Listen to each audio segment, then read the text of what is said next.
হাদিসে শবে বরাত নামে কোনো শব্দ নাই। একদল এটাকে নিয়ে এত বেশি বাড়াবাড়ি করছে যে এটাকে একদম লাইলাতুল কদরের উপরে নিয়ে চলে যাচ্ছে। আরেক দল দেখা যাচ্ছে এটাকে এমন ভাবে পরিত্যাগ করছে যে এইতে কিছুই করা যাবে না, কোনো ফজিলতি নাই।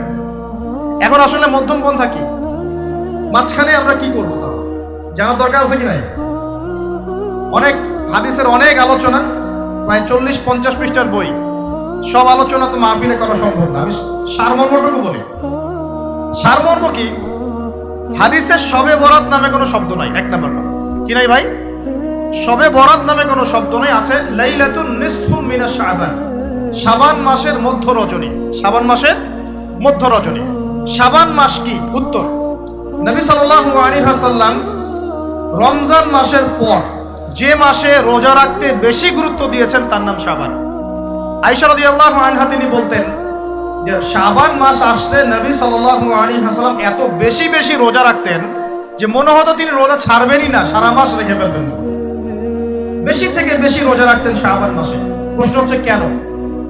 উত্তর, এমনিতে এই মাসটা বরকতময় এবং এই মাসে আল্লাহ পাক তার রহমতে বিপুল সংখ্যক মানুষকে জাহান্নাম থেকে মুক্তি দান করেন।